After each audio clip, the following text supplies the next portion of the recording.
The United States and Iran have officially signed a memorandum of understanding aimed at ending the war in Iran. The signing came a day ahead of schedule.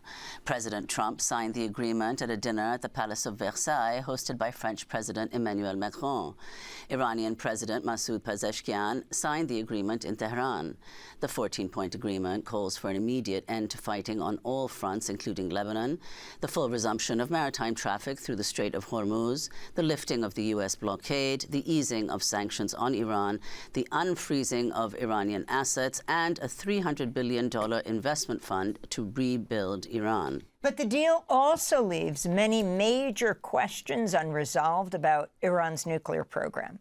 Iran's lead negotiator, Mohammad Bagher Ghalibaf, said, quote, "Everything we sought to achieve through military action, we obtained several times over through negotiation.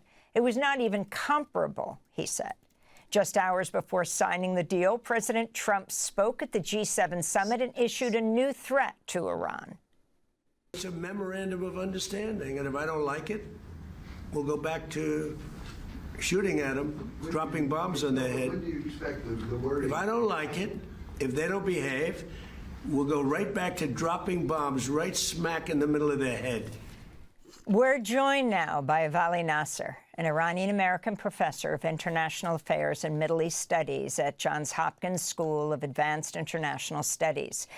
He recently co-authored a piece in Foreign Affairs headlined "Iran's New Grand Strategy: How a Remade Islamic Republic Will Reshape the Middle East." He's also author of the book Iran's Grand Strategy: A Political History. Professor Nasr, it's great to have you back. If you can start off by responding to this memorandum of understanding that President Trump signed in Versailles, obviously meant to bring us back to the end of World War I. The Iranian president, of course, signed remotely. But talk about the significance of what we have finally learned are the 14 points. Thank you very much for having me back. I think, first of all, the most important part is that President Trump decided to sign this himself rather than have Vice President J.D. Vance do it, which then now means that he basically owns this document. I think it's important in the sense that it ends this war. It closes the parenthesis on 100 days of both hot war and economic war that has devastated the global economy. At face value, and the way in which the political commentary, particularly in the West and the United States, is interpreting it, is that this is a major strategic setback for the United States. The U.S. started this war with the belief that it will destroy the Islamic Republic within days. President demanded utter surrender for Iran, and now he has to settle for an agreement. And the way this agreement reads, it looks like that the United States is more eager for this war to end than Iran is. The United States has given Iran a great deal of economic incentive in order to agree to sign this agreement, end the war, and then agree to negotiate over the larger issues which supposedly caused the war in the first place. So, and also it's very clear that in Iran, they're very triumphant. They think this is a big victory for them. Not only that they survived the war, but that they forced the president to sign this agreement. And more importantly, everything the president said yesterday was breaking taboos. Iran can have enrichment. Iran can have missiles. Israel cannot destroy buildings in Lebanon at will or should not. And that Iran is entitled to have its own frozen assets given back to the country. And if you could comment, Professor Nasr, on the fact that Lebanon figures in the very first point of this memorandum, and the fact you've called this agreement a success for Iran because it's created, as you said, a fissure between the U.S. and Israel. If you could elaborate on that and what you see as the risks, given that Israel was not consulted on this agreement, and it's very unclear that it will go along with it. Well, first of all, the war was a moment of triumph for Israel because it convinced the United States to basically go to war to realize what is essentially and at its core Israel's strategic aims, which was the destruction of the Islamic Republic through military means. The war did not pan out the way that President Trump understood it would, and that already was a fissure. Now, the president trying to get out of this war the best he can has led them down a path that accepts the continued existence of the Islamic Republic, giving money to the Islamic Republic, talking to the Islamic Republic, all of which are basically strategic setbacks for Israel, and particularly for Prime Minister Netanyahu. And Iran is actually asking for a price for accommodating President Trump. And the price that Iran is asking is deliberately trying to expand that fissure between the US and Israel, Iran by insisting that Israel needs to back away from its maximal position on Lebanon and settle for a ceasefire now, and perhaps, as Iran is demanding, even leave South Lebanon. Essentially, first of all, asserts the fact that Iran is coming out of this war, believing that it has more leverage than before it went into this war, but also creates greater tension between Washington and Tel Aviv. And so the Iranians are playing this in a very important way for them. But also, we have to think that the one outcome of this war is friction between Israel and the United States, period, because the Israeli strategy of deploying the U.S. to destroy Iran has backfired. And ultimately, there will be a reckoning in the U.S. as to why did we go into this war? What were the premises of thinking that we'll be successful?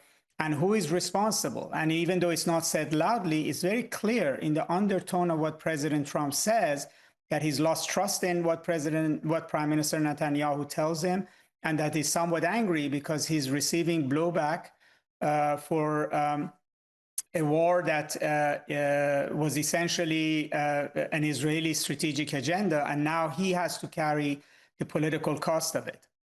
Professor Nasr, I want to ask about this piece that you co-wrote with Nargis Bajorli, Iran's New Grand Strategy, in which you detail the changes that have taken place within Iran from last year, the first U.S.-Israeli attack on Iran in June 2025, to now, when this invasion took place, February 26th. You say the Iranian state underwent something of a transformation. You write, quote, more institutional change took place in those 8 months than in the previous 10 years combined. If you could elaborate. Well, yesterday in Evian, President Trump kept saying multiple times that there has been regime change in Iran and a more pragmatic leadership has taken over. Setting aside the second part of his statement that whether it's pragmatic or not, there definitely has been regime change. I mean, Israel and the United States between the June 2025 war and this recent war have killed over 130 Iranian leaders. And by doing so, they've eliminated a whole class of the country's leadership, which has been replaced by a new generation that has come up through the ranks. Generation that has been born in Iran after the revolution, the generation that was born not as revolutionaries that were fighting against a state, but actually as children of that state and in a bureaucracy, in a system that took place. And they have different attitude towards statecraft, towards how to manage the country, and particularly how to manage the war. I mean, one of the things that surprised the United States in this war is the aggressiveness of the new Iranian leadership. The president, as he referred yesterday multiple times, killed General Soleimani, put maximum pressure sanctions on Iran, bombed Iran's nuclear facilities in June. And what he got from the previous leadership in Iran was tepid, conservative, restrained answer. And now he's facing a leadership that doesn't answer the same way. It answers very, very aggressively, and therefore was able to turn the tables on the United States by closing the Strait of Hormuz, by attacking American bases.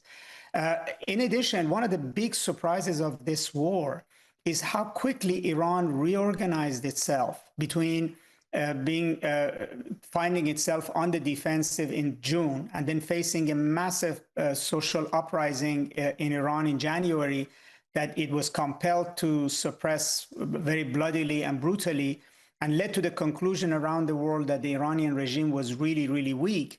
how is it that this really, really weak regime at war with its own people and having just suffered massive bombardment in June was able to reorganize itself to survive a very direct, massive attack by the world's premier military superpower and the Middle East's most powerful military?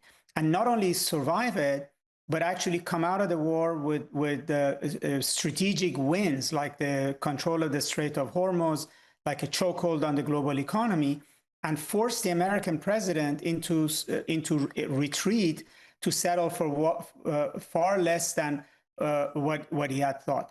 So if we take stock of this, regardless of whether you like the Islamic Republic or not, or how heinous they've been with their own people, you have to account for the fact that Iran's new leadership achieved the feat of reorganizing the state, reorganizing their military, managing their economy in a way to be able to achieve what they did in the 8 months between the two wars, and then during the course of the 100-day war. You write that the view now from Tehran is that, quote, the United States' decade-long containment of Iran has come to an end.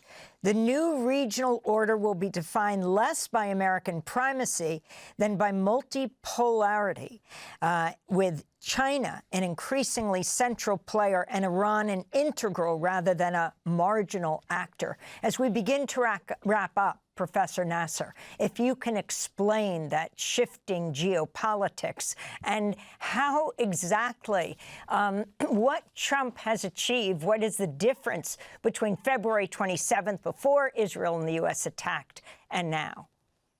What Trump has achieved is to end Iran's containment. First of all, Iran destroyed about 16 to 17 U.S. bases, some of them completely. So it ended, if you would, the military encirclement of Iran. It created doubt in the mind of the Gulf countries about the wisdom of partnering with the United States in containing Iran. And then yesterday in Evian, the president made clear that even the sanctions regime against Iran is going to come down. So economic and military containment of Iran is gone. During this war, both in the Middle East and globally, the United States' standing has been diminished. It has lost strategic ground. This was very evident in the president's visit to China. So multipolarity is a big winner against the president who asserted American domination around the world, but tried to show it in a war with what he thought was a second-rate, third-rate military and a country on the verge of collapse, has come up short. So he has been cut at the knees, if you would. And what will come, obviously, is a greater assertion of power by various regions of the world, by China and Russia and the United States, that will find it more and more difficult to compel the rest of the world to basically follow the U.S.'s lead. Thanks for watching Democracy Now! On YouTube. Subscribe to the channel and turn on notifications to make sure you never miss a video. And for more of our audience-supported journalism, go to democracynow.org, where you can download our news app, sign up for our newsletter, subscribe to the daily podcast, and so much more.